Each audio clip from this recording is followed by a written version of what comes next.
আল্লাহ তাআলা বলছেন, ইয়া আইয়ুহাল্লাযীনা আমানু কু আনফুসাকুম ওয়া আহলিকুম নারা, হে ঈমানদারগণ, তোমাদের নিজেদেরকে এবং তোমাদের পরিবারকে জাহান্নাম থেকে বাঁচাও। নিজেদেরকে এবং পরিবারকে জাহান্নাম থেকে বাঁচাও। আপনাকে জাহান্নাম থেকে বাঁচাতে হবে। পরিবারের মধ্যে আপনার স্ত্রী আছে, সন্তান সন্ততি আছে, ছেলে আছে, মেয়ে আছে, সবাইকে জাহান্নাম থেকে বাঁচাতে হবে। প্রতিটি জন্মগ্রহণ করা শিশু ইসলামের উপর আসে, কিন্তু তার পিতা তাকে ইহুদি বানায়, নাসারা বানায়, মাজুসি বানায়। এর অর্থ হচ্ছে আপনার কর্মকাণ্ড আপনার সন্তানের উপরে প্রভাব ফেলবে। আপনি যেদিকে নিয়ে যাবেন সেদিকে চলে যায়। রাসূলুল্লাহ সাল্লাল্লাহু আলাইহি ওয়াসাল্লাম বলেছেন, আল্লাহ তাআলা হাদিসে কুদসিতে বলেন, ইন্নী খলাকতু ইবাদি হুনাফা কুল্লিহিম, আমি আমার সকল বান্দাকে হানিফ অর্থাৎ একনিষ্ঠ তাওহীদবাদী করে সৃষ্টি করেছি।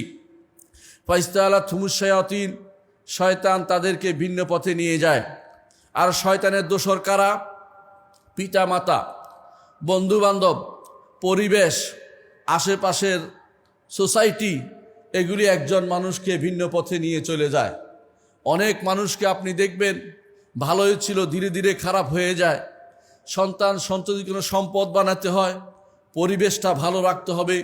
ওই পরিবেশে থাকতে হবে যেই পরিবেশে হারামের কোনো ছোঁয়া নেই। যেই পরিবেশে থাকলে আপনার সন্তান আল্লাহর ইবাদতে থাকবে। যেই পরিবেশে থাকলে আপনার সন্তান তাকওয়ার মধ্যে বড় হবে, আপনার স্ত্রী তাকওয়ার মধ্যে থাকবে, সেই পরিবেশ আপনাকে বজায় রাখতে হবে। সম্মানিত উপস্থিতি, দুনিয়ার বুকে যেই জিনিসগুলোকে আল্লাহ তাআলা সৌন্দর্যের উপকরণ বলে আমাদের কাছে বর্ণনা করেছেন, তা দুটি জিনিস, একটি হচ্ছে সম্পদ, একটি হচ্ছে সন্তান। সম্পদ এবং সন্তান, এগুলো দিয়ে মানুষকে পরিমাপ করা যায় না। এগুলো দিয়ে তাকওয়ার পরিমাপ হয় না। এগুলো দিয়ে তাকওয়ার পরিমাপ করা ঠিক নয়। কারো সন্তান বেশি হলেই তার উপর আল্লাহ আযাব দিবেন না, এটা ঠিক নয়। কাফেররা বলতো, নাহনু আকসারু আমওয়ালাও ওয়া আওলাদা ওয়া মা নাহনু বিমুআদ্দাবিন, আমাদের সন্তানও বেশি, সম্পদও বেশি। এইটা আল্লাহর ভালোবাসার মাপকাঠি নয়, অথচ তারা মাপকাঠি মনে করত।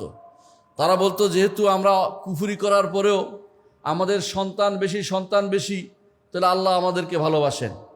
আল্লাহ তাআলা এটা তাদের এই দাবিকে অস্বীকার করেছেন যে এটা সত্য নয়। সুতরাং দুনিয়ার বুকে দুনিয়ার যে সমস্ত দুইটি জিনিসের উপরে সাধারণত মানুষ খুব বেশি আগ্রহী, এই দুটি অর্জনের জন্য, একটা হচ্ছে সন্তান, আরেকটি হচ্ছে সম্পদ। সম্পদের প্রতি আগ্রহ বেশি থাকে, সবচেয়ে বেশি সন্তানের চেয়েও। কোরআনে কারীম আল্লাহ তাআলা 24 বার উল্লেখ করেছেন সন্তানের কথা। প্রতি জায়গাতেই আগে সম্পদ উল্লেখ করেছেন, পরে সন্তান উল্লেখ করেছেন। এর কারণ হচ্ছে বেশিরভাগ মানুষের দুনিয়াতে আসার পরে সম্পদ হেফাজত করতে গিয়ে সন্তান নষ্ট করে দেয়। আপনি বুঝতে পারছেন কিনা আমি জানি না। অনেক মানুষ আসে, আমার একার রোজগারে সংসার চলে না, তুমিও রোজগারে নেমে পড়ো। এতে করে তার সন্তানগুলি ধ্বংস হয়ে যায়, সন্তানগুলি আর থাকে না। কারণ তাদেরকে রেখে আসে কাদের কাছে? এমন লোকদের কাছে তাদেরকে রাখে যারা তাকে আর কোনোদিন দ্বীনি শিক্ষা দিবে না, অথবা এমন পরিবেশে রেখে আসে যেখান থেকে সে খারাপ শব্দ, খারাপ শিক্ষা গ্রহণ করে নিবে। তো কিসের কারণে তিনি বেশি সন্তান নষ্ট করলেন? সন্তানদেরকে নষ্ট করেছেন তিনি সম্পদের লোভে, সন্তান নষ্ট করে দিয়েছেন। এই জন্য অনেক সময় মানুষ সম্পদ কামাইতে গিয়ে সন্তানকে আর সম্পদ বানাইতে পারে না।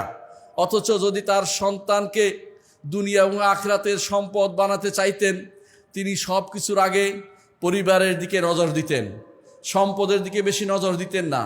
নিজের বাড়তি সময়, অতিরিক্ত আয়ের চিন্তা না করে পরিবারের সন্তানদেরকে সময় দিতেন, তাদের পিছে ব্যয় করতেন, যেখানে তারা ভালো হতো এবং আখিরাতে তাদের, দুনিয়া এবং আখিরাতে তাদের সত্যিকারের সম্পদ বলে বিবেচিত হতো, সেই কাজটি তারা করতেন। কিন্তু তারা সেটাকে গুরুত্ব দেন না। তারা মনে করেন যে এইভাবে তারা দুনিয়াতে সবচেয়ে বেশি বুদ্ধিমত্তার কাজ করছেন, সম্পদ জমা করছেন। কিন্তু আপনি যদি কোনো বাইরে বেরিয়ে ঘুরে ফিরে বেড়ান, আপনার স্ত্রীও যদি ঘুরে ফিরে বেড়ায়, সন্তানদেরকে যদি হারামের মধ্যে বড় করেন বা এমন জায়গায় বড় করেন যেখানে কোনো রকমের দ্বীনি শিক্ষা দেয় না, তাকওয়ার ছোঁয়া যেখানে নাই, সেখানে আপনার সন্তান থেকে ভালো কিছু আশা করতে পারেন না। আপনার সন্তান থেকে ভালো কিছু আশা করতে পারেন না। অনেক মানুষ আছে হাজার হাজার টাকা অথবা লাখ লাখ টাকা বা কোটি কোটি টাকা রেখে যায়, সন্তান সেগুলো বিক্রি করে করে খায় অথবা সন্তান সেগুলো খরচ করে নষ্ট করে দেয়। আপনার এত কষ্টের ঘাম ঝরানো পয়সা সন্তান কেন নষ্ট করে? কারণ আপনি সন্তানকে সম্পদের চেয়ে কম ভালোবেসেছেন। সন্তানকে যদি সম্পদের চেয়ে বেশি ভালোবেসে মানুষ করে যেতেন, দ্বীনি শিক্ষা দিয়ে যেতেন, আল্লাহর বান্দা হিসেবে তাকে তৈরি করতেন, আপনার সন্তানও কাজে লাগতো, আপনার সম্পদও কাজে লেগে যেত। কিন্তু এই দুটির কোনোটাই আপনি করতে পারেননি। আপনার জন্য দুর্ভাগ্য ব্যতীত আর কিছু অপেক্ষা করছে না। মনে রাখবেন, সন্তান মানেই যে ভালো তা আমি বলছি না। আল্লাহ তাআলা কোরআনে কারীমে উল্লেখ করেছেন কাফেরদেরকে আল্লাহ তাআলা অনেক সন্তান দেন। কেন দিয়েছেন কোরআনে কারীমে তা বলে দিয়েছেন। আল্লাহ তাআলা বলছেন, ইন্নাল্লাযীনা কাফারু লান তুগনি আনহুম আমওয়ালুহুম ওয়ালা আওলাদুহুম মিনাল্লাহি শাইআ ওয়া উলাইকা হুম ওয়াকুদুন নার।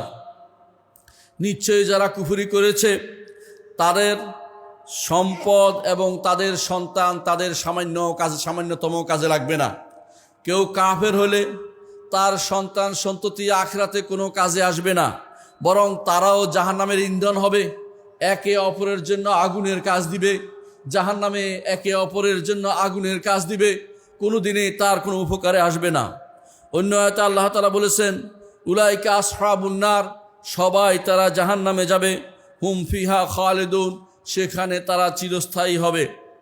অন্য আয়াতে আল্লাহ তাআলা বলছেন, ফালা তুজিবকা আমওয়ালুহুম ওয়া আওলাদুহুম ওয়ালা আওলাদুহুম ইন্নামা ইউরিদুল্লাহু লিয়ুআযিবাহুম বিহা ফিল হায়াতিদ দুনিয়া ওয়া তাজহাকা আনফুসুহুম ওয়া হুম কাফিরুন।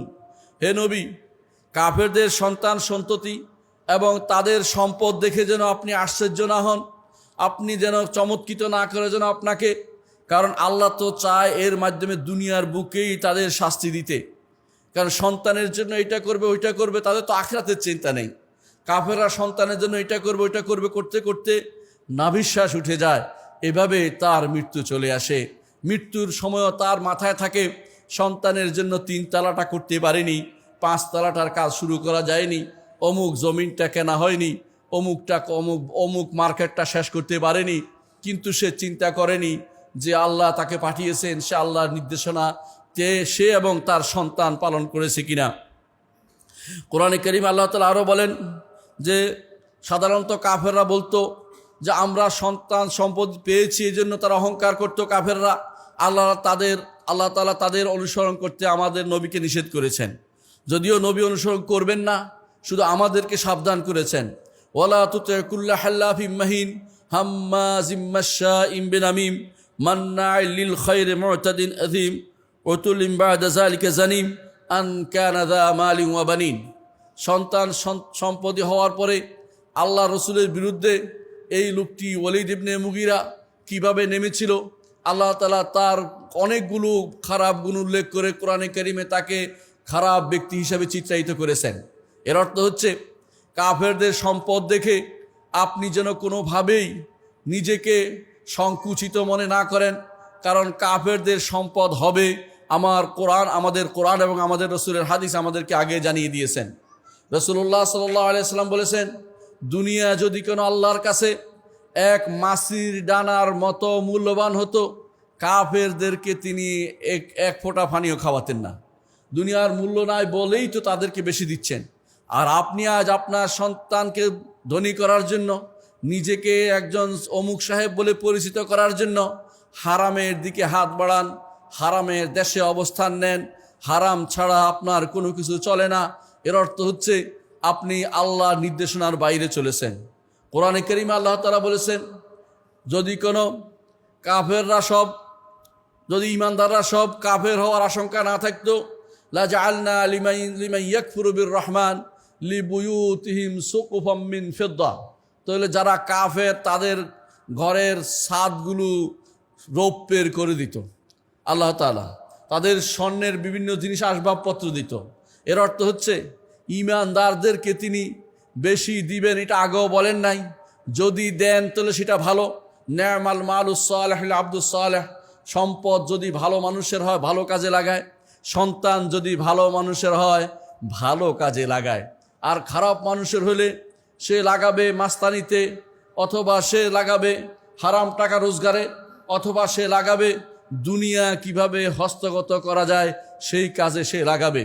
কিন্তু ঈমানদার তার সন্তানকে দুনিয়া এবং আখিরাতের ভালো কাজের জন্য তৈরি করে।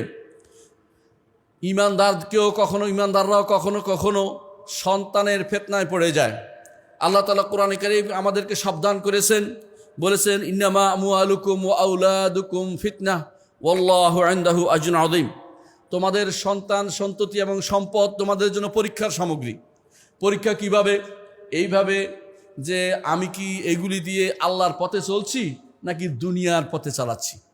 যারা দুনিয়ার পথে চালাচ্ছেন, দুনিয়াতে এই হবে, আমার ছেলে পাশ করার পরে অমুকখানে অমুক পদে অধিষ্ঠিত হবে, অমুক জায়গা শাসন করবে, অমুকটা এই করবে সেই করবে, মনে রাখেন আপনি পরীক্ষায় ফেল করেছেন। আপনার এই পরীক্ষা আপনি ফেল মেরেছেন। আপনি যদি পরীক্ষায় পাশ করতে চান, আয়াতের পরের অংশ দেখুন, সেখানে আল্লাহ তাআলা বলছেন ওয়াল্লাহু ইনদাহু আজরুন আযীম, আল্লাহর কাছে রয়েছে বড় পুরস্কার। সেই বড় পুরস্কার পেতে হলে বড় পুরস্কারের কাজ করে যেতে হবে। দুনিয়াতে আপনি অন্যায় করবেন, খারাপ কাজ করবেন, দুনিয়াতে সন্তান সন্ততিকে দুনিয়ায় শিক্ষা দিবেন, আপনি নিজে দুনিয়ার উপর অবস্থান করতে থাকবেন, আখিরাতমুখী হবেন না। আপনার সন্তান দিয়ে আপনার সম্পদ দিয়ে কোনোদিন বেশি পুরস্কার পাওয়া আশা করতে পারেন না। আল্লাহ যে আজরুন আযীম বড় পুরস্কার রেখেছে সেটা পাওয়ার আশা করতে পারেন না। আল্লাহ বড় পুরস্কার রেখেছেন জান্নাত। সেই জান্নাতে যেতে হলে অবশ্যই কিছু না কিছু ঈমান এবং আমলে সালেহ করে যেতে হবে। আল্লাহ তাআলা বলেছেন কোরআনে কারীমে যে বিমা কুনতুম তা'মালুন, জান্নাতে প্রবেশ করার জন্য আমল লাগবে। আমল বিনিময় নয়, তবে আমল হচ্ছে কারণ থাকতে হবে জান্নাতে যাওয়ার জন্য। কোনো না কোনো আমল আপনার থাকতেই হবে। সন্তান সন্ততি এবং নিজে এবং সম্পদ সবগুলিকে আখিরাতমুখী যদি করতে পারেন তাহলে আপনি হবেন সফল ব্যক্তি। আপনার চেয়ে সফল ব্যক্তি আর কেউ হতে পারে না।